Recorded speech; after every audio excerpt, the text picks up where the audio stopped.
Hello and welcome in another devlog of Project Mellow. If it's the first time that you see our devlog, I really suggest you to look at our devlog playlist. The link is in the description. In this episode, I will show you the rework of the player Locomotion and player camera. After that, I will talk to you about the task that we plan for our MVP.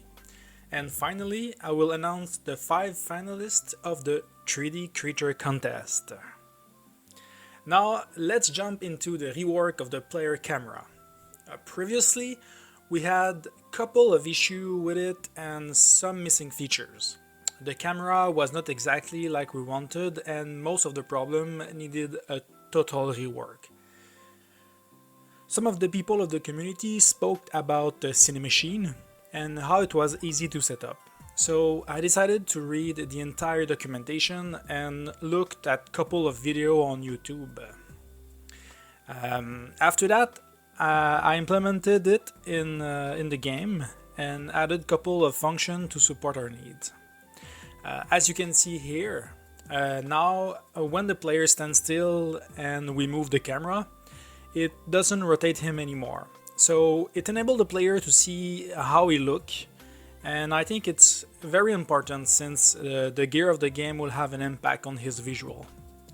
After that, to give more freedom to the player, we decided to add the ability to zoom in and out the camera with the scroll wheel of the mouse.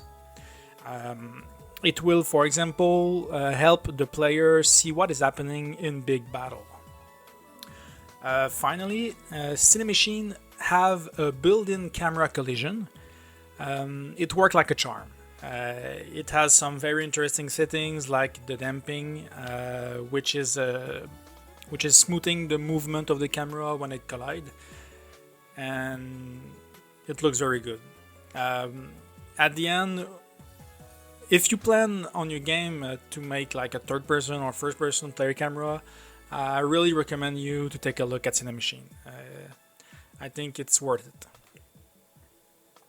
Now I will show you the rework of the player Locomotion. Before, the player had two main issues.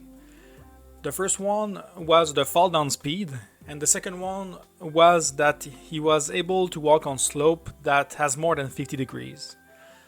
First, to fix the fall down speed, I need to always check if the player is grounded. To do so, I'm making a recast from the center of the player to the ground. If the distance is less or equal to half of the player height, that means that we are grounded. Otherwise, I add an extra gravity force to the rigid body.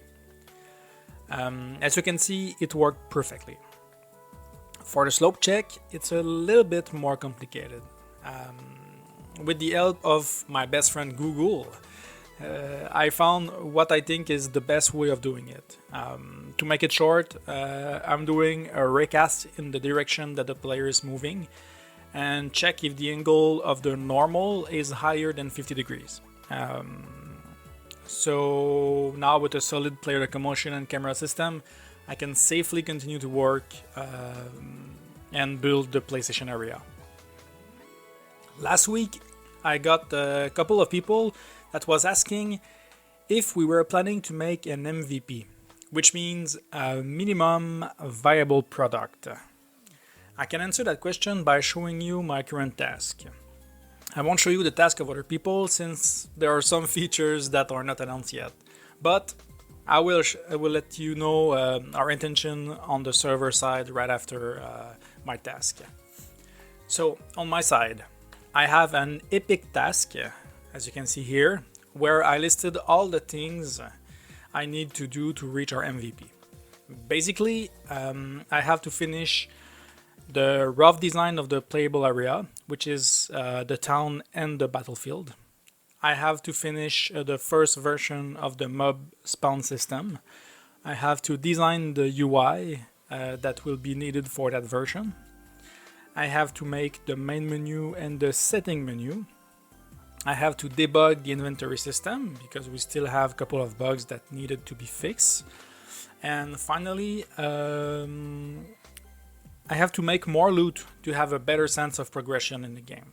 Because right now I only have a first, like a basic set, and we need way more to be able to test the game properly. So this is basically what is on my plate. For the server and database, it's important to understand that this version that I'm talking about won't reflect the final product. It will only contain the minimum features to make the game work. So we plan on having a basic account creation. We won't make a character creation since it's not really mandatory for that version. So as soon as you log in, you will spawn in the town with a starter weapon and a starter shield. For that version, we don't plan on saving the data. So if you log out and log in back, you will restart like if it was the first time that you played. You will be able to see the other player move and fight. You will also be able to give your gear to other player by dropping them on the ground. And if you die, you will respawn normally at the town with all the loot that you had. The creature will have a higher spawn rate to let you grind some gear. And we plan on making, and we don't plan on making a player spell, abilities, or level for that version. The only progression that the player will have is through the gear. And as I said before, this is only for the MVP. Later on we will have like spell, we will have level, we will have abilities. Those are the things that is not mandatory for that version, but they will be there later on. So when that MVP version will be done, we will have a first version to start making play session and get feedback from you guys.